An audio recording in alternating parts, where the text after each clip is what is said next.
Hello viewers, this is E-Café-Interview. I'm Ichio Machino, the founder of E-Communicators.com. Today we have David Lodge from Britain. Nice to meet you. Nice to meet you. First, could you tell us about yourself briefly? Okay. Background or something like that. Okay. Mm-hmm. I'm David. Mm-hmm. Nice to meet you. I've been in Japan for a number of years now.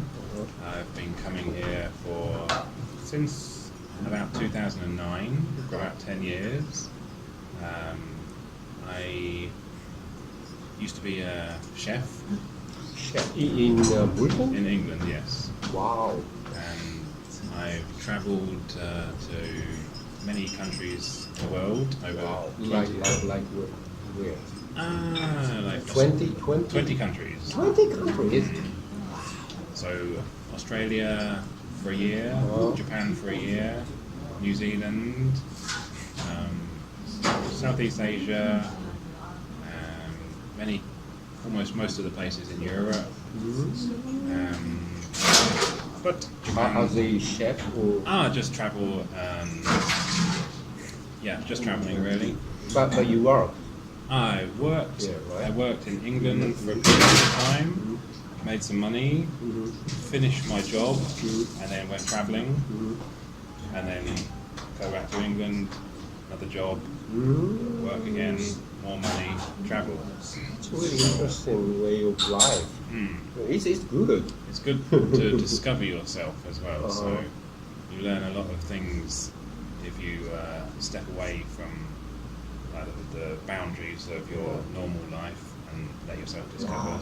But for me it's great because you know how to cook, and if you know how to cook, you can survive anywhere. Yeah.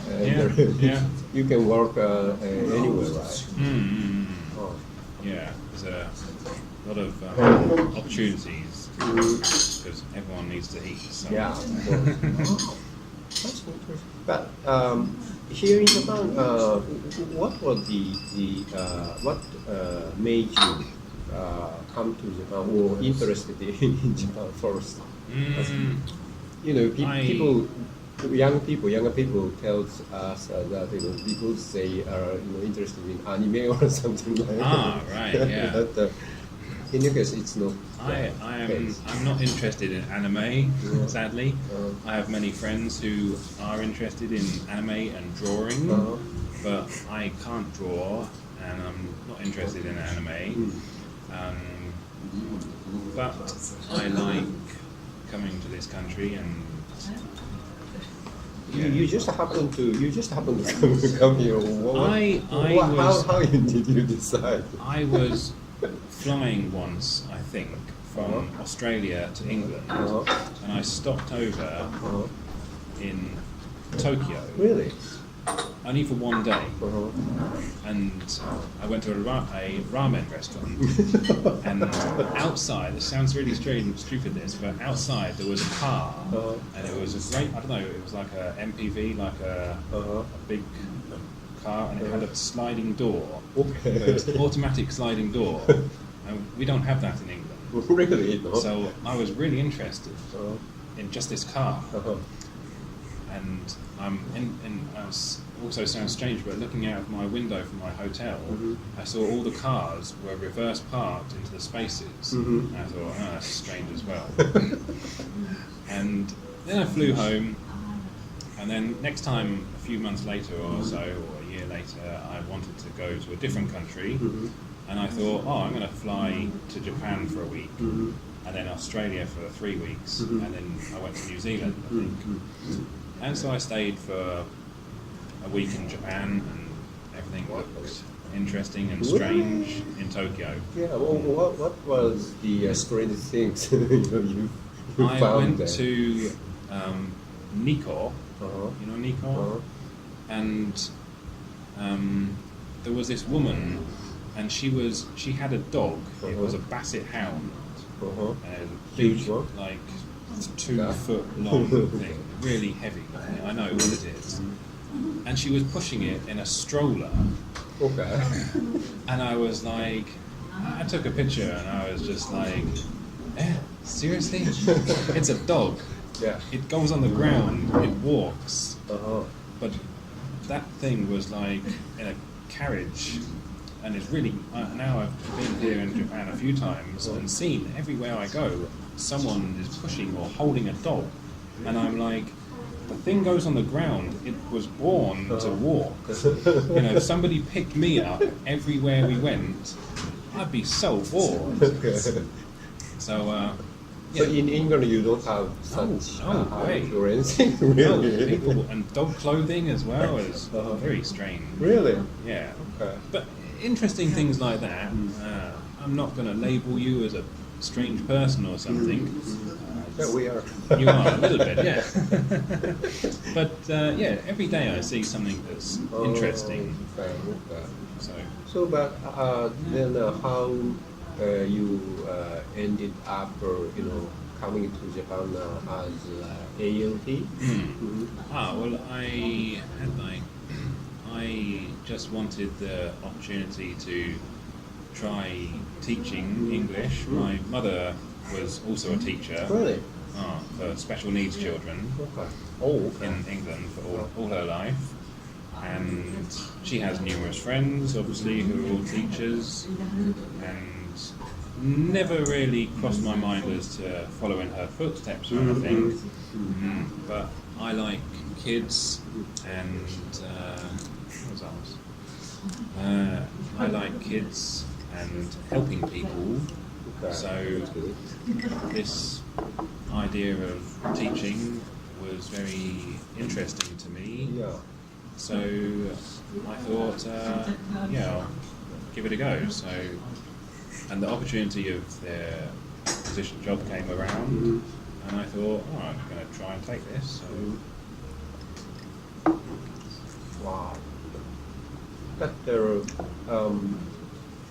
I don't know, but you never have been trained as a teacher. No. But no. maybe by looking at your mom or experiencing, probably you know how to teach. I think I have a good understanding. I went to university as well, and I studied tourism. As your major? Wow. But it's really incredible. You went to university and major was tourism, and then you were a chef, and wow. I was a chef first, and then I was an adult learner at university. But one of my other subjects that I minored in was cultural understanding and business. So I picked up a fair few things about how other cultures work. And you can normally just apply all of these things to any situation, and especially teaching and understanding. But mainly, as long as you've got a passion to do something, and you are open to that passion, you can, you push yourself, you can absorb a lot. Yeah, and plus if you find something interesting, I think you can be very good. Oh yes, very certainly. Yeah. Wow. So, but why Sapporo? Before this, you been to any other place in Japan? Yeah, I've been all over. When I came to Japan in 2009 for a year, I travelled with a friend, and we're based in Sendai, and we took a boat to Nagoya in the car on a boat, and then we drove all around the southwest of Honshu, all the way down Kyushu, all the way to Kumamoto. It's such a grand tour, huh? Yeah, it doesn't stop there, but we then went back to Fukuoka, then took a flight to Naha in Okinawa. Wow. And then a boat to Ishigaki, and then on to Iriomote. Oh. So you saw Iriomote and the then cats? In Iriomote they have some special cats. I didn't see any cats, no. Huge one. No, I didn't see anything strange like that. But, yeah, next one is like Taiwan. Taiwan and Iriomote is like right next to Taiwan, so furthest part south of Japan, and then all the way back to Fukuoka, and then to Shikoku, and then drove all the way to Tokyo, and then up to back to Sendai. Over 7,000 kilometers. Wow. Wow. So if most people would say to me, "Oh, have you seen Japan?" I'm like, "I've seen more than you have." So. Well, yeah, you have. I've never been to Okinawa even. Wow. But as ALT? ALT? No. Where was? Just in Sapporo. Oh, really? Okay. But how did you contact them? Or you mentioned it was set up through. They have bases all over the world. Really? And you just apply to the one in your home country or to the one in the nearest country, and you set up. You go through numerous stages, interviews, and then if you're successful, you are. What kind of interview is it? What kind of things they ask? Normally, you just have like one-on-one interview, basic, fundamental things that you are that they ask for. Basically, native English-speaking person, university education, and if you have a university education, you normally have a period of education that you've had received of 12 years or more in English. Those are the kind of three basic steps, basic factors. And then you basically have a couple more interviews, and then a group interview, do some demonstrations, which are all relatively scary. Scary, really? Oh, it's always scary doing like at a camera or something. Well. Sometimes. But it's doable. It's doable. So. Wow. That's really interesting. So you've been teaching or helping other teachers, Japanese teachers at ALT how long? 1 year or 2 years? A couple of years. Couple of years now. Yeah. And so did you see? So what it was like to work at ALT here in Sapporo? What was a typical day for you and life? A typical day, it would depend upon the school you were working at, but it could be anything from standing in a classroom and being basically being used as a tape recorder.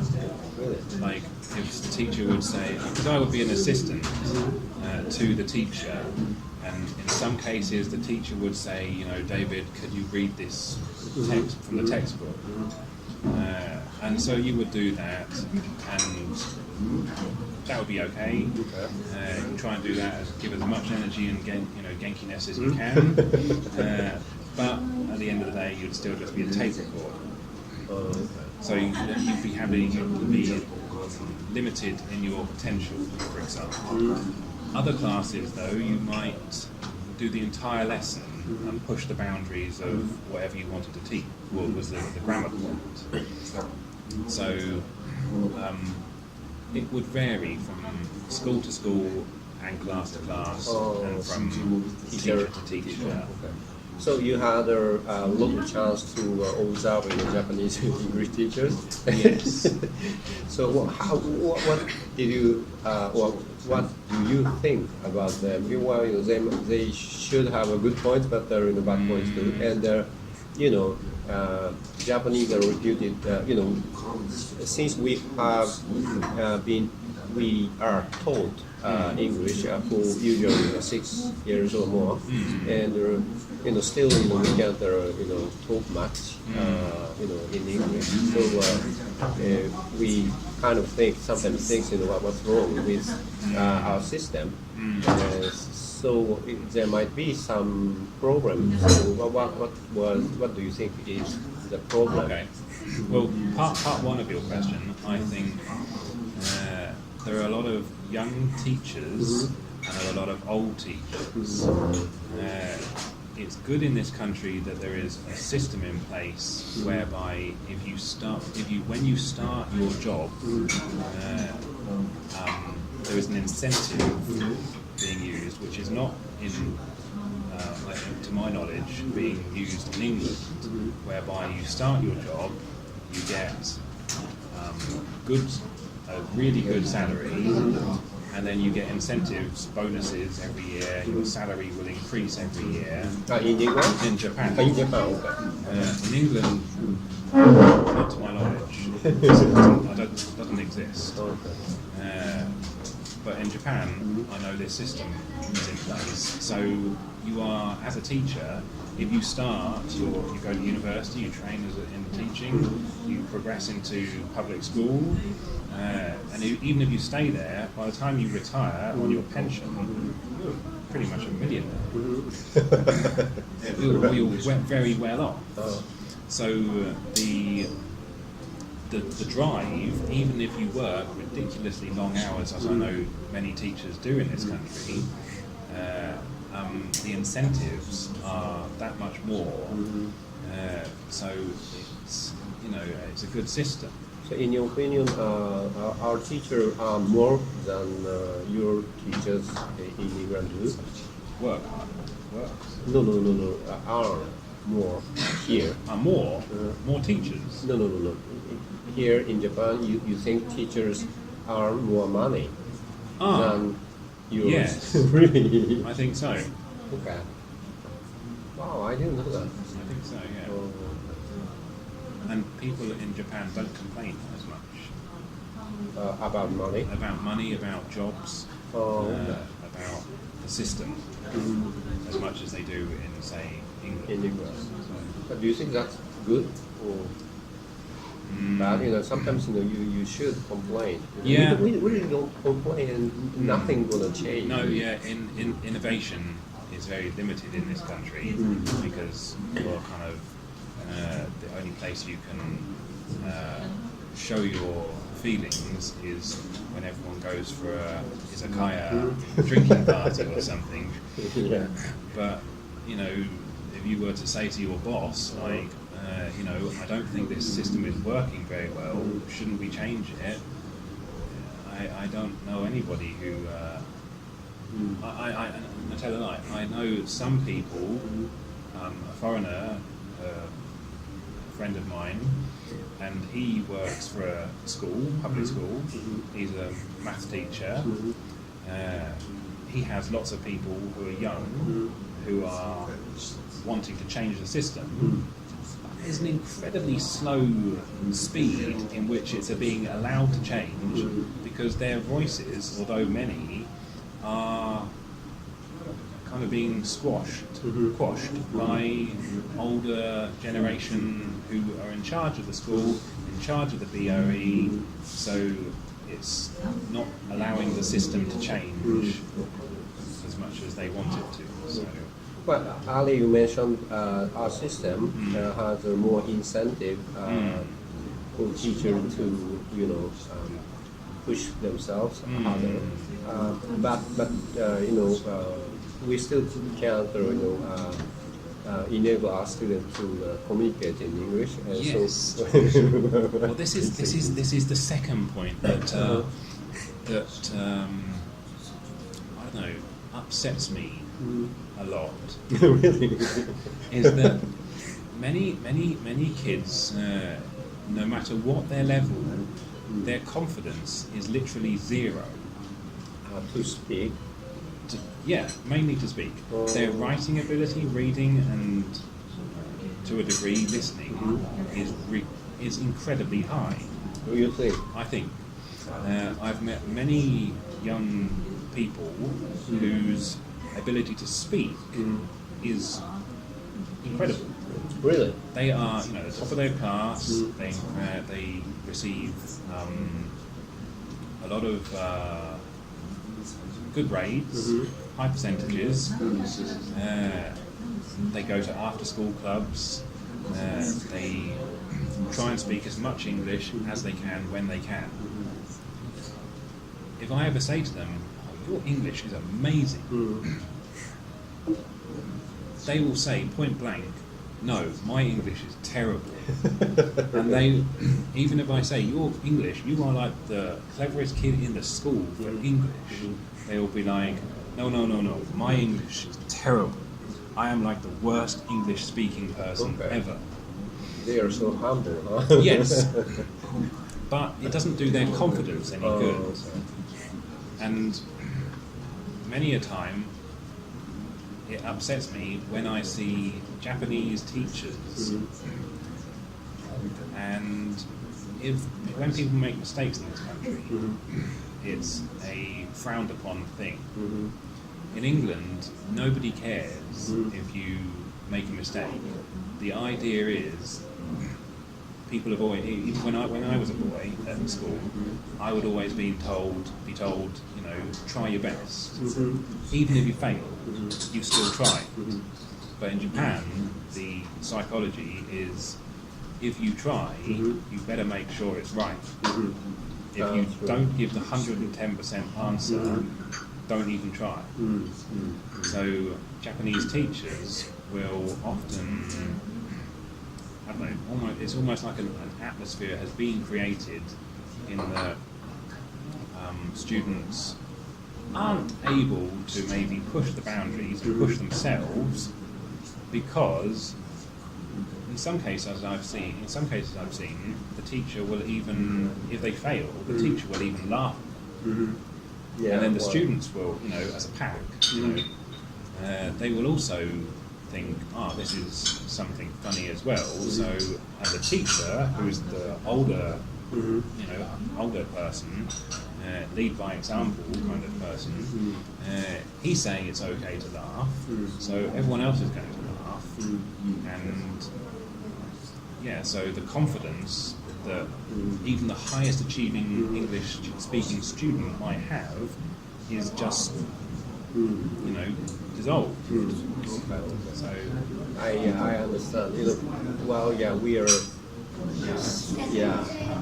We are actually exposed to criticism even if we make some mistakes. Exactly. Yeah. So we tend not to speak up. So you think that mentality is very much to prevent students from trying to speak up.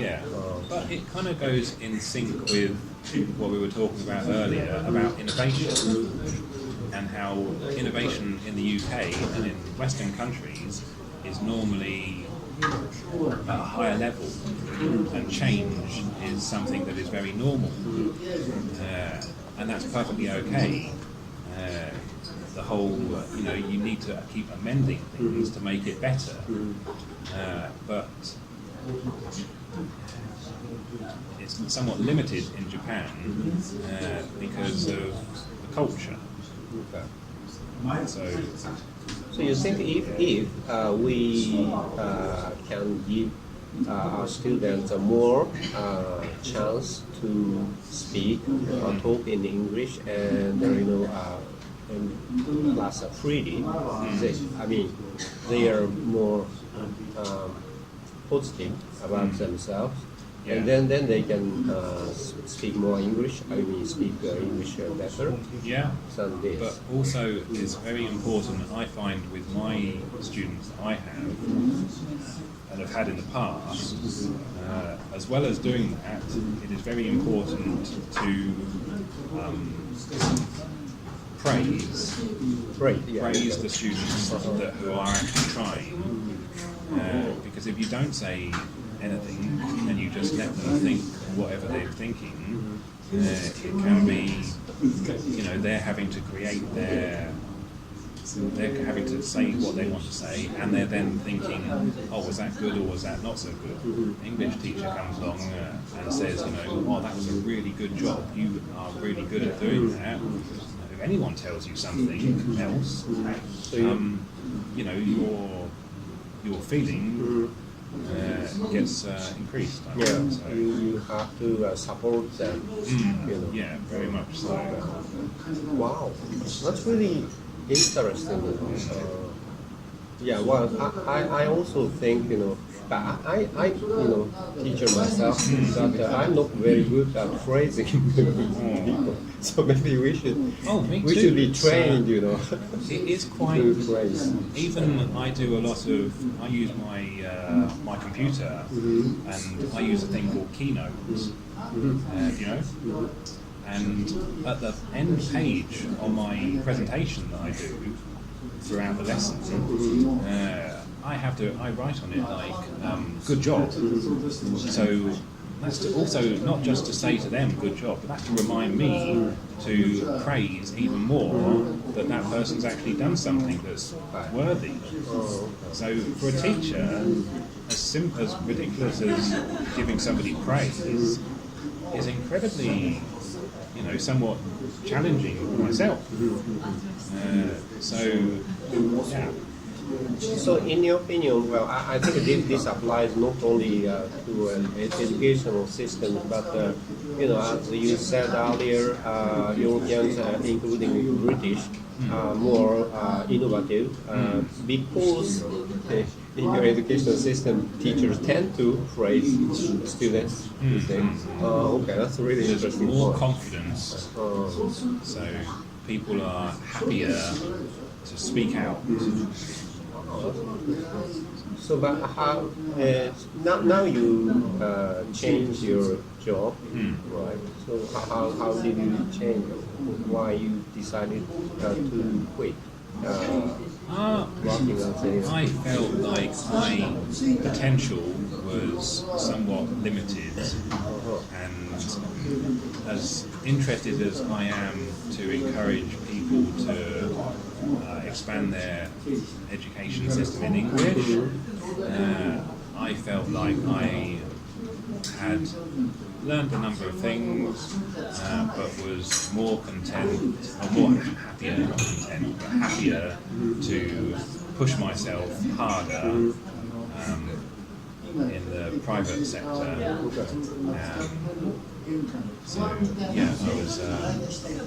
I'm hoping to set up my own company soon. So English school? English school, yes, at Eikaiwa. So I feel like my level of drive is more than the normal level of ALTs.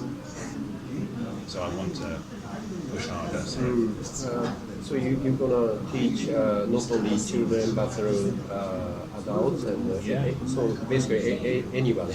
Anybody, yes, anybody. I have a variety of ages that I teach now, and they are all extremely interesting because everyone has their own story. So I'm not bothered if it's a young learner or a high school or adult. Everyone is very interesting person to teach and very enjoyable.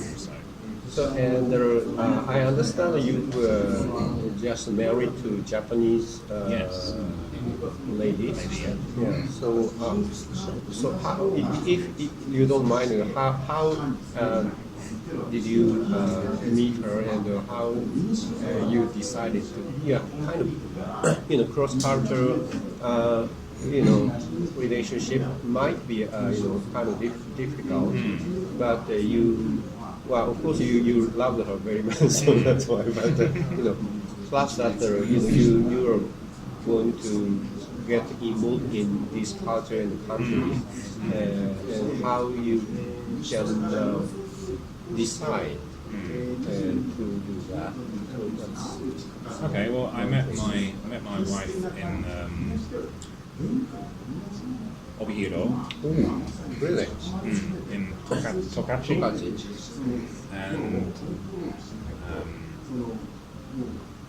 yeah, we liked each other, and we both had the same mindset of wanting to get married.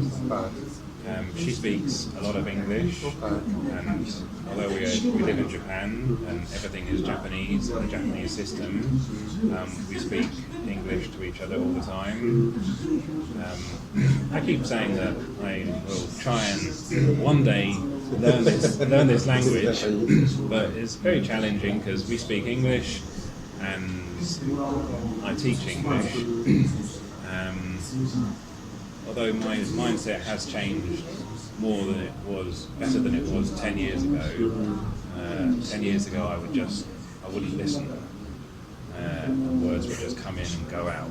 But now, if I'm in an environment, I can train myself more to listen. I can't speak as much, but I can listen very well. Yeah, you pick up. Yeah, it's a lot better than it was my Japanese. So, and then I got married last month, a week ago last month, and in Sapporo, because this is my home. And so, but you decided to live here, not in Tokachi, but here, and no. not in England. No. So you really like this The town? prospect, because I mean, like Tokachi is very nice, but limited in its the amount of people there. Unless you have an onsen, there's not much business. Culturally speaking, they have very good museums and stuff. Looks like Washington in America. They have a lot of cherry blossoms. This time of the year, it should be wonderful. Oh yeah, we went. I think it was last year because. There's lots of areas where you'll find like fields of cherry blossom. It's very beautiful, and although I think last week they had snow, so very random, but beautiful place. But there's more people in Sapporo. There's more prospects for me to increase my business. So Sapporo is a more logical choice. So you have any idea where you gonna set up your own school? Well, we live in the south of Nakajima, and there is Nakanoshima. There is potential there, I think, to increase have an English school around there. So I think there's a lot of potential in the south. There's a lot of teaching schools in Odori and around the centre of Sapporo. But I think it's good to kind of spread out. And that part. So, and if people, whatever people want, it doesn't really matter where it is. I found if you want something, So, but what kind of school you want to have? I mean, do you have any specific philosophy or aim? No, just to encourage and just encourage people to speak. Great. So. It's great. I really think your students will be happy to have you as a teacher because you are really good. Thank you very much. So, thank you very much. I really enjoyed talking to you, and so maybe in the future, we can talk to you. Yeah, that'd be good. So, thank you very much.